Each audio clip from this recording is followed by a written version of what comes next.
Hello everyone, so I decided to just sort of quickly do a rundown of my model train collection. It's double O gauge and I've had the layout since I was 5. In that time we've added some sidings, me and my granddad. We've converted it from first radius to second radius. It used to have a passing loop down the front, but obviously that's gone now. And obviously I've built up my collection of model trains, which I'll go through for you today. So let's get into it. So we start this off with a bit of a go big or go home attitude, because this is my biggest Great Western engine. I should mention that I model a preserved Great Western branch line, fictional obviously, and this is the biggest Great Western engine that I own, and I think the biggest Great Western engine in existence. So this is number 6002, it's a King class, King William IV. And I bought this for the reasonable and second-hand price of, I think it was £85 from a local model shop, so yeah, big thanks to them. I would highly recommend going to your local model shop if you're after cheap trains that run well, because you can find some absolute bargains just the same as a new engine. This is my first Great Western engine. This ran on first radius, and this is the Hornby 27XX Pannier Tank engine. This is number 2799, and it's got an open cab where we added the driver and fireman that come with most open cabbed engines. Obviously we didn't paint them first, but that's okay. So there we are.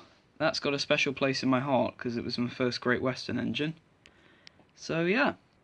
We now move on to my Dean goods. It's number 2538, and I only bought this recently from Hatton's, and yeah, I quite like it. It's tender driven with a Ringfield motor, but that's okay because the front wheels actually spin really well, and it looks as though they're driving it, so don't mind that. It's Bachmann Mainline, and it was actually a really reasonable price for the fact that it runs quite well, and it's fairly detailed as well. So yeah, buying sort of older engines that run quite well is also a way to save money on buying trains, so I'd recommend that as well. This is the Hornby Railroad Hall class. This is number 6947 Helmingham Hall. This is my first Great Western tender engine, and I love it. It's a real bargain for what it is, so if you can pick one up, then I highly recommend it. It was only later on that I found out they did a Great Western one, which was Adderley Hall, so yeah. But still, British Railways works. A lot of my engines are British Railways. So anyways, let's move on. I'm going to go out on a limb and say this is my favourite engine in my whole collection. This is my Great Western Large Prairie. I first encountered one of these engines at the West Somerset Railway's 2021 Autumn Steam Gala, where 5199 was running up and down with a pair of Mark I coaches.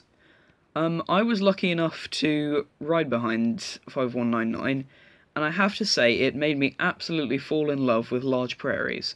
So much so that I actually bought this thing from a stand on the side of on one of the stations on that very day. It came for the reasonable price of £24.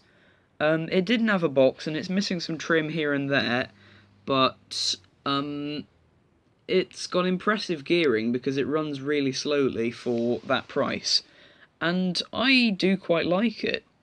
I really, really do.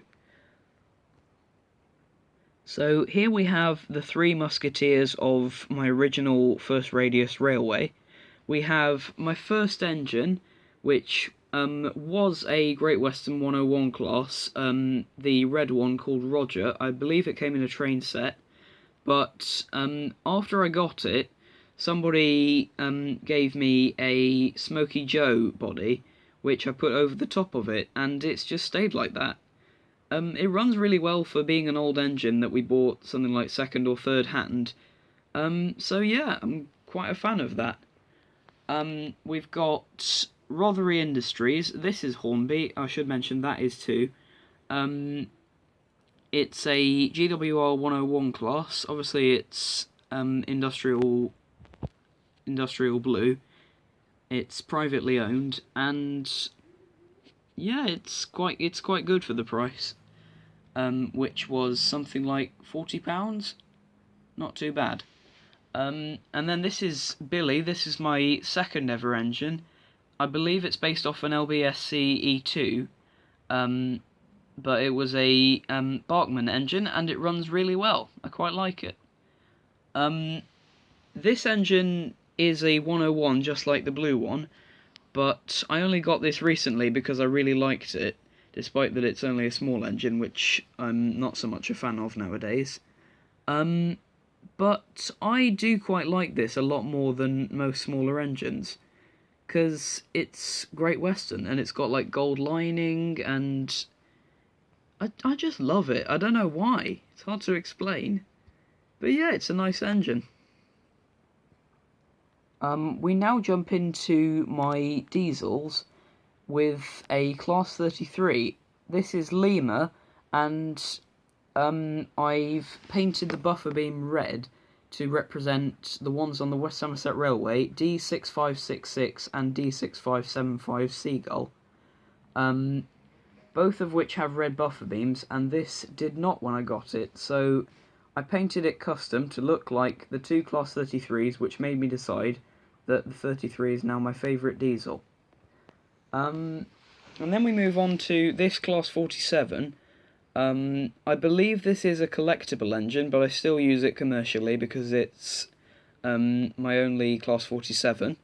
And I'm a massive fan of this because it runs quite slowly if you want it to, but it can also reach relatively high speeds. So Lima, I don't know how you did it, but for whatever reason, something like 30 years after it was built, this model is still running spectacularly. It's probably had a service from its previous owner, but yeah, I really do like that. Then we've got my little Class 06. This runs really, really, really fast. It's a Pullman engine, and in an attempt to try and service it, because I thought it was running too fast, I broke it. So now the body comes off. So yeah, that was a interesting thing to have a go at. But yeah, I'm quite a fan of this. And then we've got my little Sentinel Diesel. I don't know much about this, only that I got it for a birthday. But I quite like this. I've heard that the Hornby Sentinels are quite good, and I can agree with that. This has been running really well, until the day that it didn't, but it only turned out that it needed a service, and then after that it was working fine again. So yeah, a nice collection of diesels, all of which I'm really liking. We're now moving on to my two LNER Pacific engines, reminiscent of a bygone era, because I used to be a massive fan of the LNER. I don't have any LNER stock, but first I got the Railroad Tornado, and then for whatever reason I decided to buy the most expensive Flying Scotsman I could find, simply because it was BR green. So yeah, there's that.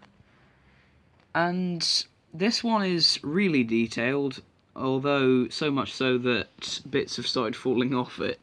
It's lost the step ladders on this side, and also, I don't know what it is, but there's like a rain guard or something that's snapped a bit on this side, but yeah, it's still running fine.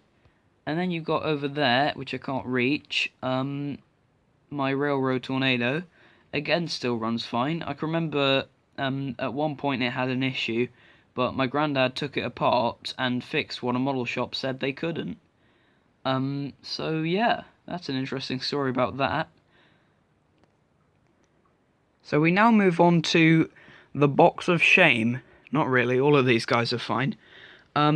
And we're going to start off with this thing. This is I think it's a J83. I'm a bit rusty on my LNER engines, but I got this at a model train show for my first radius layout, and it still runs okay. It's a bit jittery I think the word is, but yeah, that's quite a nice engine still. You can see I'm reading Rooftoppers. Catherine Rundell, impressive author, I recommend her. I think it's a Triang Flying Scotsman here. This is in an absolutely awful state, having fallen off a shelf several times because careless 7-year-old me couldn't be bothered to put it somewhere it's safe. And at some point I just got fed up of gluing it back together again multiple times and just sort of left it here. It's still in my to-do list to fix this train, but very far down considering that it doesn't actually have a motor. The motor burnt out a while back. I still have it somewhere, but the motor burnt out a few years back and I never bothered to find another one because obviously it's an older engine. We now move on to my Royal Scot. This runs okay, but doesn't really fit with the genre of the layout, so this stays here. It's another Bachmann engine, and it's quite detailed, but doesn't run so well that I would just keep it on the layout even if it's out of genre. So then I've got my Hornby British Rail crane. I do quite like this because it's got an element of playability. Somewhere, here. Just fetch it a minute. It's got this little rod thing which you can put into the side of it and like make the wires go up and down and stuff, so there's an element of playability which I really like about this. And many a time I've just sort of positioned a train in a odd angle so it looks like it's crashed and then just sort of come and rescued it with this. I just love doing that. And then you've got the engine which made me convert my layout to second radius. This is a Airfix 4F. So just like the large Prairie, this is an Airfix. And I like this. This is a really nice looking engine for its age, but it doesn't run so well, so I tend to just sort of keep it here until I'm feeling brave enough to put up with having to go and fetch it from behind the layout.